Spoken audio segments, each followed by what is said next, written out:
भावांतर भरपाई योजना जो हरियाणा की एक विशेष योजना है, बहुत प्रदेश अब इसके ऊपर अध्ययन कर रहे हैं कि योजना हरियाणा में किस प्रकार से सफलता से चल रही है।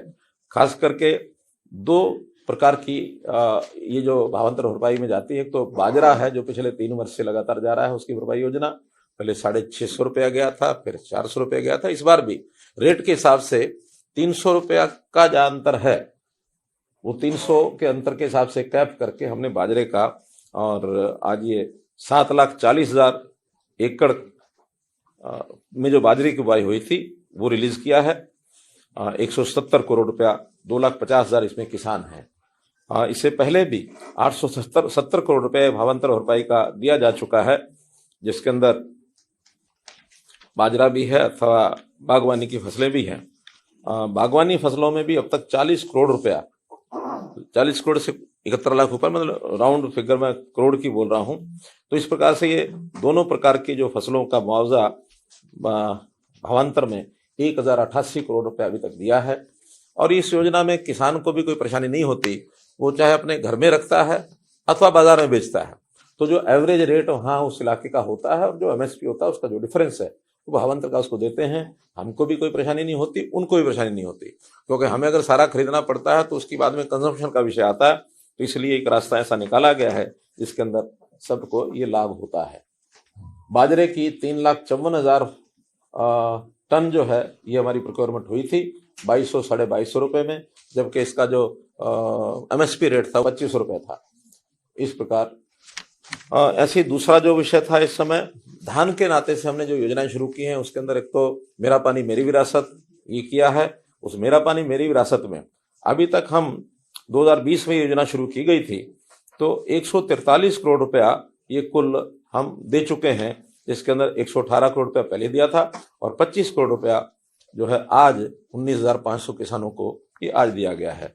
इस योजना में 7,000 रुपया प्रति एकड़ की जो है हम बाजरा छोड़कर दूसरी फसल कोई बोता तो उसको दिया जाता है। सीधी बिजाई बाजरे की डीएसआर जिसको कहते हैं, उसका भी आज 24 करोड़ रुपया रिलीज किया गया है। इसमें 4,000 रुपया प्रति एकड़ ये दिया जाता है और इसमें भी 47 करोड़ रुपया पहले दिया गया और 24 आज है, तो 71 करोड़ रुपए की और ये जो राशि है ये हमने टोटल मिलाकर के इसमें खर्च कर चुके हैं। नेचुरल फार्मिंग, प्राकृतिक खेती, इसको भी हम प्रोत्साहन दे रहे हैं। इसके दो इसके कंपोनेंट हैं। एक तो जो ड्रम है, प्लास्टिक के ड्रम, 4 ड्रमों के ऊपर उसको अपना प्राकृतिक खाद तैयार करने के लिए और 3,000 रुपया ये दिया जाता है। और दूसरा घटक है इसमें देसी गाय जिसके गोबर से और ये प्राकृतिक खेती के लिए मैन्योर तैयार होता है, उसका 25,000 रुपया एक राशि उसको गाय खरीदने के लिए प्रोत्साहन राशि ये दी जाती है। तो ऐसा 2,680 किसानों को 1 करोड़ 20 लाख रुपया ये भी दिया गया है। एक अगली योजना है, जैसा हम पता है कि प्रदूषण को रोकने के लिए हरियाणा ने अपने सब प्रयत्न किए हुए हैं। उसके अंदर अन्य अन्य प्रकार की जो योजनाएं हैं, उसमें एक योजना है कि मशीनरी की जो खरीद है उसमें 50% पैसा अगर इंडिविजुअल कोई खरीदता है उसको देते हैं, और अगर सामूहिक तौर पर दिया जाता है तो उसमें 80% भी दिया जाता है, यानी कस्टम हायरिंग सेंटर्स को। और प्रति एकड़ पराली की गांठें बनाने पर भी 1,000 रुपया पर एकड़ ये दिया जाता है। ऐसे सब मिलाकर के आज की इस योजना में पहले घटक में 120 करोड़ रुपया और दूसरे घटक में 117 करोड़ रुपया, तो ऐसे 237 करोड़ रुपया इस पराली के प्रबंधन के नाते से हमने किसानों को ये रिलीज किया है। ये योजना भी 2018-19 में शुरू की गई थी और इस पर दोनों ही घटकों में अभी तक हमने 980 करोड़ रुपया राशि दे चुके हैं। और इसी का परिणाम है कि हमारे अब किसान पराली को जलाते नहीं हैं, इकट्ठा करते हैं, बेल बनाते हैं, बाद में बेचते हैं और फिर इंडस्ट्रियल यूज के लिए हम जो कंपनियां आ रही हैं लाइसेंस लेती हैं, जिसके अंदर एनर्जी का भी होता है, एथेनॉल बनाने का भी प्रबंधन किया जाता है, ब्रिकेट्स भी बनाए जाते हैं जो थर्मल पावर प्लांट में लगते हैं। तो हरियाणा में कुछ एक आध जिले को छोड़ करके तकरीबन पूरे हरियाणा में पराली जलाने का सिस्टम खत्म हो गया और उससे प्रदूषण का बचाव होता है। एक बहुत बड़ी उपलब्धि ये हमारी है। जैसा हम जानते हैं कि ऊर्जा, पावर, ये हमारी लाइफलाइन है। जिस युग में हम चल रहे हैं उसमें ऊर्जा एक जीवन का महत्वपूर्ण अंग बन गया है। और जैसा अपने को पता है कि हरियाणा में पिछले 9.5 वर्ष में ऊर्जा क्षेत्र में बहुत ही हमने महत्वपूर्ण काम किया है। पहली बात तो हमारी जो डिमांड है 2014 में जब हमने सत्ता संभाली थी उस समय 9000 मेगावाट हमारी डिमांड थी, और अभी बढ़कर के वो डिमांड 14000 और मेगावाट ये हो गई है। इसकी आपूर्ति हम लगातार अपनी बनाए हुए हैं। जहाँ तक हमारी अपनी ऊर्जा का उत्पादन का विषय है, अभी तक हमारी वो ऊर्जा 2582 मेगावाट अपनी हम बनाते रहे हैं। इसमें कुछ प्लांट ऐसे भी हैं जो हमारे बंद हुए हैं। पानीपत के खास करके पहले 3 प्लांट 600 मेगावाट के हमारे बंद हुए हैं, और उसके बाद नई ऊर्जा के प्लांट और बनाए जाएं। इसके अंदर आज एक महत्वपूर्ण जो देखा हमने कि उड़ीसा का ये जो महानदी बेसन पावर लिमिटेड के द्वारा कोल इंडिया लिमिटेड की सहायता से एक प्रोजेक्ट का जब ऑफर मिली, उस ऑफर में हमने आज 800 मेगावाट का एक समझौता इनसे किया है। ये 800 मेगावाट हमको मिलेगी, और साथ ही यमुनानगर में जो थर्मल प्लांट पहले हमारा चल रहा है 600 मेगावाट का, उसके साथ 800 मेगावाट का एक नया प्लांट भी हम लगाने जा रहे हैं। उसका टेंडर हो गया है, बहुत जल्दी उसका शिलान्यास भी होगा। तो ये हमारी बढ़कर के जब 1600 मेगावाट की ये और हमको मिल जाएगी, हमारी अपनी 2500 और 800 3382 हो जाएगी, और उसके अतिरिक्त ये जो बाहर से हमको मिल रही है ये हमारे उस पूल में जुड़ जाएगी, ताकि हमारी जो 15000 की आज 14000 मेगावाट की जो आवश्यकता है, जब तक ये लगेंगे पूरा होंगे, हो सकता है उस समय और 1000 मेगावाट के लगभग उसकी आवश्यकता और पड़ेगी। तो कुल मिलाकर इसकी आपूर्ति से हो जाएगी, और हम पहले भी आत्मनिर्भर हैं, पावर में कोई कमी नहीं है। जितनी हमारे पास है वो ठीक है। उसके अलावा हम मार्केट से खरीदते हैं, खास करके उसमें हाइड्रो पावर है, सोलर पावर है, जो सामान्यतः सस्ती मिलती है। उस नाते से हमारी पूर्ति हो रही है, और पावर की हमने कमी नहीं आने दी है, चाहे वो इंडस्ट्रियल हो, चाहे वो कमर्शियल हो अथवा डोमेस्टिक हो।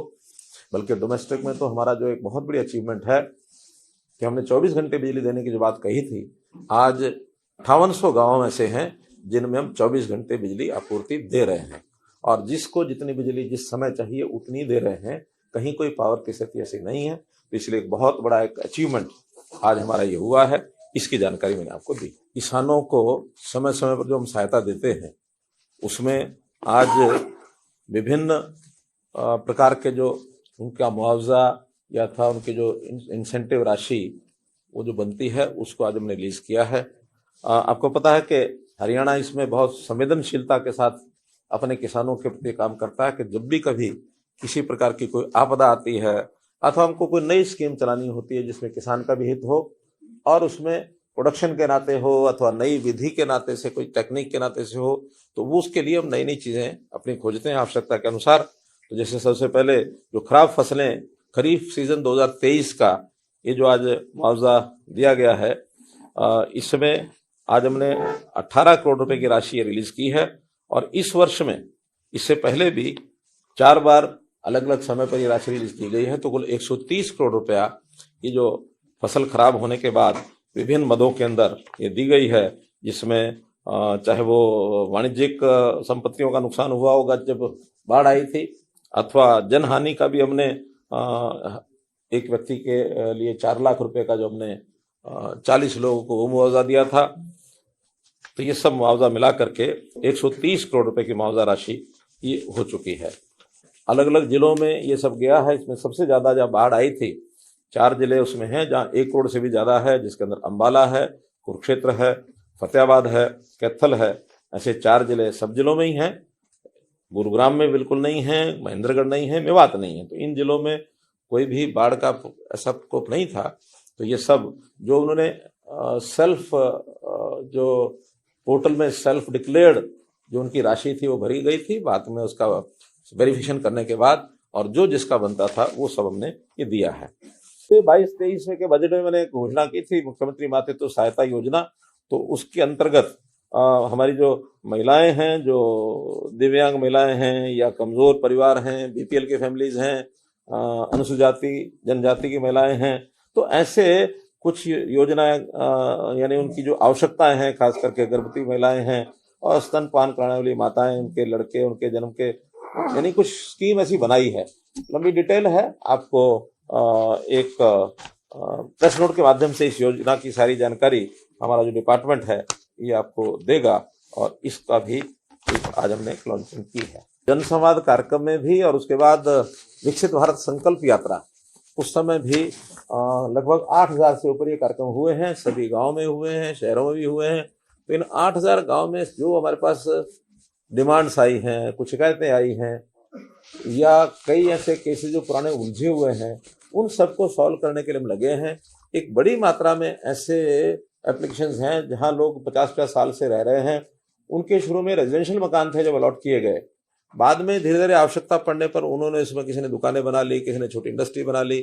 तो उनका एक लैंड यूज तो ओरिजिनली कुछ और था, लेकिन बाद में बदल करके ऐसी बड़ी मात्रा में लोग हो गए, और इसके कारण से उनको कठिनाइयां झेलनी पड़ी। कभी यूएलबी का इंस्पेक्टर पहुंच गया, कभी टाउन कंट्री प्लानिंग पहुंच गया, कभी, क्योंकि उल्लंघन तो है ही है।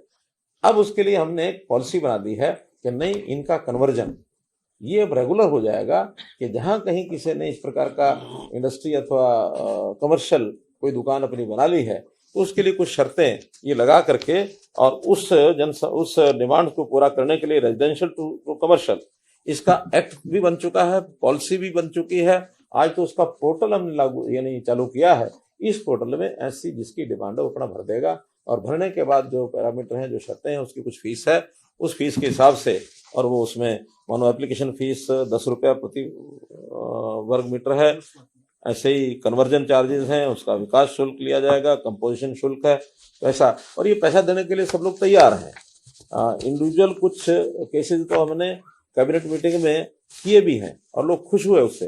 तो उसके लिए अब जनरल पोर्टल बना दिया कि जो भी कोई अप्लाई करेगा उसको इसका लाभ मिल जाएगा। एक बहुत बड़ा, शहरों में खास करके जो 50 साल पुराने शहर हैं, ऐसी जगह के लिए एक बहुत बड़ी एक सहूलत ये लोगों को हमने दी है। मित्रों, पंचायतों के काफ़ी सुधार हमने किए हैं, बहुत उनको पावर्स डेलीगेट किए हैं, फाइनेंशियल भी किए हैं, अपने निर्णय लेने के लिए भी किए हैं, और अपने आप वो काम करा सकते हैं डेलीगेशन पावर्स के माध्यम से। उसी में उनकी एक शिकायत थी कि हमको जो रेट्स तय करके दिए जाते हैं, चाहे मटेरियल के चाहे लेबर के, वो वहाँ की आवश्यकता के हिसाब से कम है, उचित नहीं है, इसलिए उनको काम करने में कठिनाई आ रही थी। लेबर को छोड़ करके बाकी सब तो मैंने पहले डिक्लेयर कर दिए थे, ईंटों का क्या होगा, सीमेंट का क्या होगा, लोहे का क्या होगा, ये सब चीज़ें कर दी हैं।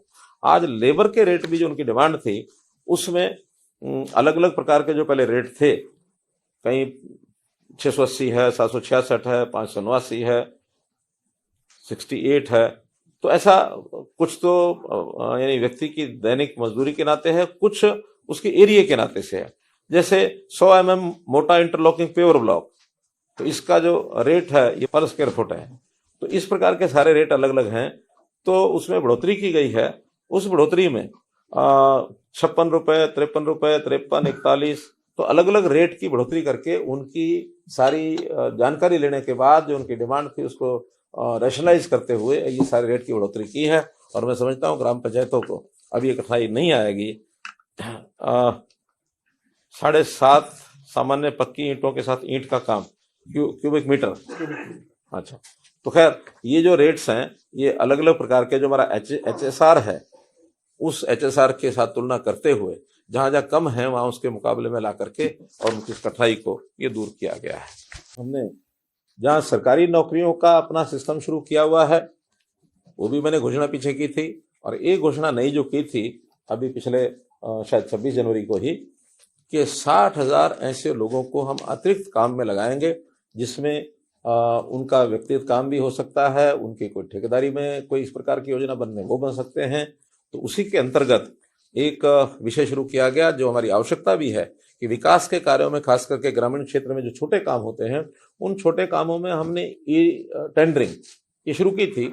तो ठेकेदार उसमें कम आ रहे हैं, ये हमारे ध्यान में आया, तो ठेकेदारों की ट्रेनिंग ये हमने शुरू कराई है, और 10,000 युवाओं को 3 महीने की ट्रेनिंग, उसमें भी CET का एग्जाम उसने दिया हो, क्योंकि सभी लोग CET में तो सिलेक्ट नहीं होंगे।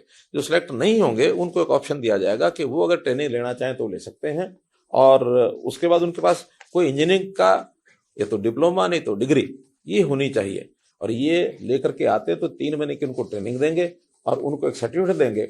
ऐसे सर्टिफिकेट वाले जो व्यक्ति हैं 25 लाख रुपए तक का काम लेने का वो एक प्रकार से योग्य हो जाएगा, एलिजिबल हो जाएगा। वो 25 लाख का पहला काम बिना किसी प्रायर एक्सपीरियंस के वो ले सकता है। 1 साल के लिए 3 लाख रुपए का ऋण बिना ब्याज के वो भी उसको दिया जाएगा, ताकि कैपिटल मनी उसको मिल जाए और वो 1 साल के बाद अपना उस पैसे को वापस करे। तो इस प्रकार का भी एक प्रावधान किया है। तो 10,000 युवाओं को ये काम हम देने में और एक प्रकार से सक्षम हो जाएंगे। और इस मिशन 60,000 में एक योजना ऐसी बनाई गई है कि हमारे यहाँ फॉरेस्ट डिपार्टमेंट में ये तो क्लेम होता ही है कि हर वर्ष हम पौधे लगाते हैं और पौधे लगाने के बाद वर्षा के समय वो लगाए जाते हैं, लेकिन बाद में जब उनका सर्वाइवल रेट देखा जाता है तो सर्वाइवल रेट बहुत कम मिलता है। इसको ध्यान में रखते हुए योजना बनाई गई कि पहले साल में हम 7,500 युवाओं को एक ऐसा काम दें ताकि वो पेड़ लगाएं और पेड़ लगाने के बाद 4 वर्ष तक उन पेड़ों की देखभाल करें, उसमें सिंचाई करें। हमारे फॉरेस्ट मिनिस्टर भी आज साथ हैं, तो इन्होंने पूरा मेहनत करके योजना बनाई है और मुझे लगता है कि इस योजना में सफलता हमको मिलेगी। और 7,500 लोगों को पहले साल, अगले साल में आवश्यकता पड़ने पर और भी इसमें जोड़े जा सकते हैं। और प्रारंभ में 10,000 रुपये की इनकम उनको हो जाए, उसके बाद फिर हर वर्ष वो बढ़ती चली जाएगी। तो सबसे पहले तो इसके अंदर हमने तय किया है कि जो 1,80,000 रुपये से नीचे की इनकम के लोग हैं, इनमें से युवाओं को छांटा जाएगा। आज जो पोर्टल हम लॉन्च कर रहे हैं, इसमें अपना रजिस्ट्रेशन करेंगे और योजना का स्वरूप ऐसा है कि जिस एरिया में, गांव में, शहर में वो करना चाहता है, तो जहां कहीं उनको लगता है प्राइवेट जगह हो या कोई पब्लिक प्लेस हो, फॉरेस्ट की लैंड नहीं होनी चाहिए, फॉरेस्ट लैंड को छोड़कर बाकी एरिया में वो कहीं भी पेड़ को लगा सकता है। पेड़ को लगाते समय उसको जिस समय लगाने से पहले जब खड्डा खोदेगा और खड्डे का एक जीपीएस के माध्यम से उसकी मॉनिटरिंग हो जाएगी, तो जितने खड्डे खुदाई करेंगे 20 रुपया उस खड्डे की खुदाई का मिलेगा। इसके बाद जिस दिन वो पेड़ लगा देगा, नर्सरी से उनको पेड़ मिलेंगे और कोशिश ये रहेगी कि 2.5-3 फुट से बड़ा पेड़ उनको मिले, ताकि वो बाद में लगने के बाद 3-4 वर्ष में बड़ा स्वरूप कर लेगा। छोटी नर्सरी उनको नहीं देंगे, 2-2.5 फीट का, 3 फुट का पेड़ यानी बड़ा पेड़ उनको मिलेगा। और जिस दिन वो पेड़ लगाएगा 30 रुपया उस दिन उसको मिलेगा। तो शुरू में पहले ही महीने में 50 रुपया महीना उसको मिल सकता है। और उसके बाद साल भर के लिए 10 रुपया महीना हर पेड़ का। अगर 1,000 पेड़ लगा दिए हैं तो शुरू में 50,000 रुपया मिल जाएगा और उसके बाद 10,000 रुपया महीने का उनको मिलता रहेगा। और उसमें पानी, खाद जो कुछ डालना उसको प्रबंध करेगा और उसका हर महीने जीपीएस सिस्टम में उसको मॉनिटर किया जाएगा कि हाँ ये पेड़ जो उसने लगाया था वो वही पेड़ आगे बढ़ रहा है। और उसी पेड़ का अगले वर्ष में उसको 8 रुपया मिलेगा, लेकिन अगले वर्ष में नए पेड़ भी वो लगाना चाहेगा तो एक 10% पेड़ अपने बढ़ा सकता है। यानी 1,000 पहले लगाए हैं तो 100 पेड़, इसको अगर ज्यादा लगाना कोई चाहेगा तो 200 पेड़ भी कर सकते हैं, ताकि उसको पिछले भी 8,000 रुपये मिल जाए और ये नए पेड़ के भी अगर 200 हैं तो 50 रुपए का लगाते समय और बाद में 10 रुपया यानी 2,000 रुपया, ये ताकि किसी भी कारण से उसकी कीमत लमसम भी अच्छी मिले और बाद में 10,000 रुपये सुनिश्चित हो जाए। अभी 1,000 पेड़ की अपर लिमिट रखी है। अगर किसी हमारे अनुभव के आधार पर, डिमांड के आधार पर कोई 1,000 से ज्यादा भी लगाना चाहता तो लगा सकता है। 4 वर्ष तक ये पेड़, उसका पैसा उसको मिलता रहेगा। एक बार लगाना है, पहले साल 10 रुपया, दूसरे साल 8 रुपया, तीसरे साल 5 रुपया, चौथे साल 3 रुपया। तो इसे 4 साल के बाद वो जो भी जमीन का मालिक होगा, अगर वो खुद मालिक है तो अपने पास रखेगा, और जो खुद मालिक नहीं है, किसी और की जगह पर लगाया है, किसी के घर में लगाया हो या शमशान में लगाया हो या पार्क में लगाया हो, तो जो उस मैनेजमेंट देखने वाला जो उस एरिया का है, उनको फिर वो हैंड ओवर कर देगा विद एन एफिडेविट। उससे एफिडेविट लेंगे कि वो 10 साल तक इस पेड़ को काटेगा नहीं, कम से कम 4 और 10 14 साल तक पेड़ वो रहे। और इसमें एग्रो फॉरेस्ट्री नहीं आएगी। एग्रो फॉरेस्ट्री में जैसे यूकलिप्टस होता है या पॉपुलर होता है, हाँ, ये कमर्शियल पेड़ ये नहीं आएंगे। जो परंपरागत पेड़ हैं वो जितने लगेंगे, उसमें से हमारा फॉरेस्ट कवर ये बढ़ेगा। वन मित्र बनने के बाद वो व्यक्ति अगर दूसरा कोई काम लग जाता है, उसको कहीं किसी दूसरे को भी देना होता है, तो उसको चेंज ओवर करके दूसरे व्यक्ति को भी उस जगह अपनी जगह लगा सकता है, ये उनका अपना इंटरनल सिस्टम रहेगा। यानी कोई मान लो बीच में छूट जाता है और कोई आगे वो किसी और को हैंड ओवर नहीं करता, तो उसको फिर फॉरेस्ट टेक ओवर कर लेगा।